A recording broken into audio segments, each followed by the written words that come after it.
بسم الله الرحمن الرحيم. اعوذ باللہ من الشیطان الرجیم بسم اللہ الرحمن الرحیم اللہم صل علی محمد و آل محمد۔ آج ہم گفتگو کریں گے کہ حضرت نوح علیہ السلام کے طوفان کے بعد جو مومنین بچے تھے، وہ لوگ بچے تھے جن لوگوں نے حضرت نوح علیہ السلام پر ایمان لایا تھا، حضرت نوح علیہ السلام پر ایمان اور یقین کے ساتھ ان کی کشتی میں سوار ہوئے تھے، وہی لوگ بچے تھے۔ تو پھر کیسے بت پرستی دوبارہ شروع ہوئی؟ بت پرستی کا آغاز پھر کہاں سے ہوا؟ حضرت نوح علیہ السلام کے طوفان کے بعد شیطان نے دوبارہ اپنی کوشش شروع کر دی مخلوق خدا کو گمراہ کرنے کے لیے۔ ہر دن صبح شام جو ہے نا، شیطان کی یہی کوشش ہوا کرتی تھی کہ میں کسی نہ کسی طریقے سے ان لوگوں کو دوبارہ منحرف کروں، دوبارہ میں ان کو بت پرستی کی طرف لے جاؤں۔ تو یہ ہر وقت اپنے کام میں لگا رہتا تھا، لیکن موفق نہ ہو سکا، اپنے کام میں یہ آگے نہ بڑھ پاتا تھا۔ کیونکہ وہ لوگ جو حضرت نوح علیہ السلام کے ساتھ طوفان نوح میں تھے، کشتی نوح میں موجود تھے، انہوں نے دیکھا تھا سارا یہ منظر، تو ان کے ایمان اور پختہ تھے۔ تو شیطان کا ان لوگوں پر کوئی بس نہیں چلتا تھا۔ تو شیطان نے انتظار کے ساتھ ساتھ اپنا کام بھی کرتا رہا۔ جب حضرت نوح علیہ السلام اس دنیا سے رحلت فرما گئے اور وہ لوگ جو حضرت نوح علیہ السلام کے ساتھ کشتی میں موجود تھے وہ بھی اس دنیا سے چلے گئے، تب شیطان نے اپنا کام اور تیزی سے کرنا شروع کر دیا۔ ایک حکایت نقل کی جاتی ہے کہ ایک دن شیطان ملعون ایک ضعیف العمر شخص کی شکل میں آتا ہے اور اس بستی کے افراد کو تلاش کرتا ہے جو ان میں نادان قسم کے لوگ ہوتے ہیں نا، ان کو شیطان تلاش کرتا ہے، اور شیطان ہمیشہ نادان قسم کے لوگوں پر حملہ کرتا ہے۔ اس کی کوشش یہی ہوتی ہے کہ نادان لوگوں پر میں حملہ کروں اور ان کو اپنی طرف مائل کروں۔ تو شیطان ایک شخص کے پاس جاتا ہے اور اس سے پوچھتا ہے کہ جب طوفان حضرت نوح علیہ السلام آیا تھا، کیا تو اس طوفان میں موجود تھا؟ تو نے دیکھا ہے؟ اس نے کہا میں نے تو نہیں دیکھا کہ وہ طوفان کیسا تھا، کیونکہ میری اس وقت ولادت نہیں ہوئی تھی، میں پیدا ہی نہیں ہوا تھا، تو مجھے کیا پتا کہ طوفان کیسا تھا۔ تو یہ شیطان کہتا ہے کہ اس وقت میں موجود تھا اور اس وقت میں جوان تھا۔ جب طوفان نوح آیا نا تو میں جوان تھا، اور میں ہی وہ شخص تھا جس نے حضرت نوح علیہ السلام کے ساتھ کشتی بنانے میں ان کی مدد کی۔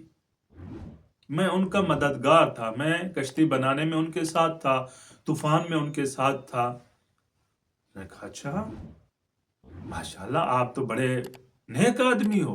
میں نے کہا ہاں میں ساتھ تھا، اور آپ کو پتہ ہے کہ یہ جانور جو ہیں یہ طوفان نوح علیہ السلام سے پہلے بولتے تھے، گفتگو کرتے تھے، جیسے آپ اور میں گفتگو کر رہے ہیں اسی طرح بولتے تھے۔ میں نے کہا اچھا ایسی بات ہے؟ میں نے کہا ہاں، شیطان نے کہا ایسی بات ہے کہ یہ بولتے تھے، لیکن جب طوفان نوح کو دیکھا، اور طوفان نوح کی ہیبت اتنی تھی کہ یہ حیوان ڈر گئے، اور اس ڈر و خوف میں یہ حیوان اپنی عقل کھو بیٹھے۔ پھر طوفان نوح علیہ السلام کے بعد انہوں نے بولنا بند کر دیا اس خوف کی وجہ سے۔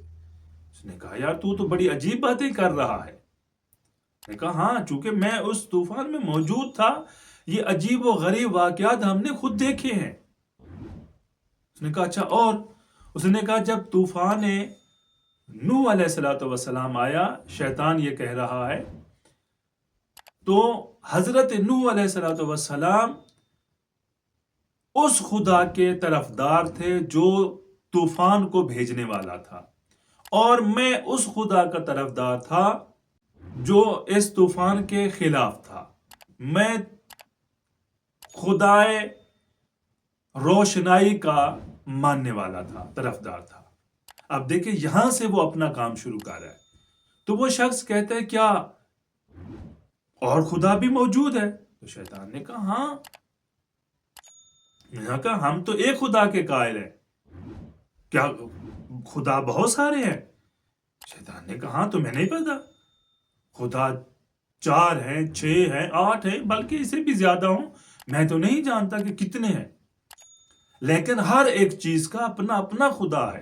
ہوا کا اپنا خدا ہے، بارش برسانے والا ایک اور خدا ہے، سورج کو طلوع کرنے والا ایک اور خدا ہے، شام میں چاند کو لانے والا ایک اور خدا. ہر ایک چیز کا اپنا اپنا خدا ہے. میں نے کہا میں نہیں مانتا. وہ شخص کہنے لگا تو جھوٹ بول رہا ہے، میں اس بات کو نہیں مانتا، ہم وحدہ لا شریک خدا کے ماننے والے. میں نے کہا تیری مرضی، نہ مانو، میں نے تمہیں تھوڑی کہا ہے کہ تم مانو، لیکن یہ ہے کہ خدا بہت زیادہ ہے. میں نے کہا شیطان نے کہا میں تمہیں ایک دلیل دیتا ہوں. میرا خدا جو ہے وہ گرمیوں میں پانی کو ٹھنڈا کرتا ہے اور سردیوں میں آگ کو گرم کرتا ہے. تو تم واقعاً ایسا ہے یا نہیں؟ اس شخص نے کہا واقعاً ایسا ہے.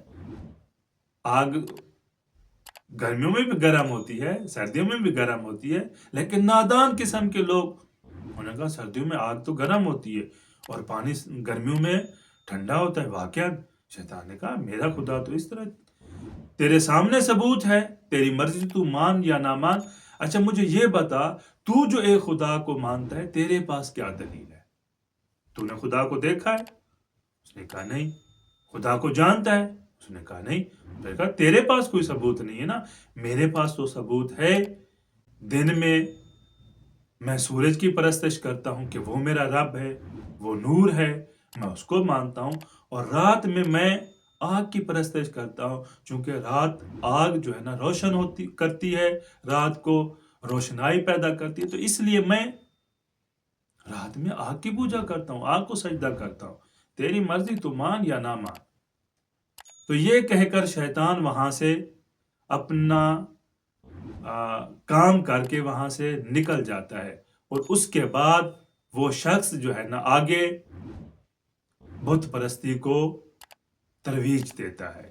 آگے اسی طرح آہستہ آہستہ پھر دوبارہ سے بت پرستی شروع ہو جاتی ہے. تو عزیزان محترم، شیطان کبھی کسی لحظے اور لمحے میں بھی انسان کا مخلص نہیں ہے، انسان کا دوست نہیں ہے، بلکہ ہر وقت انسان کا دشمن ہے.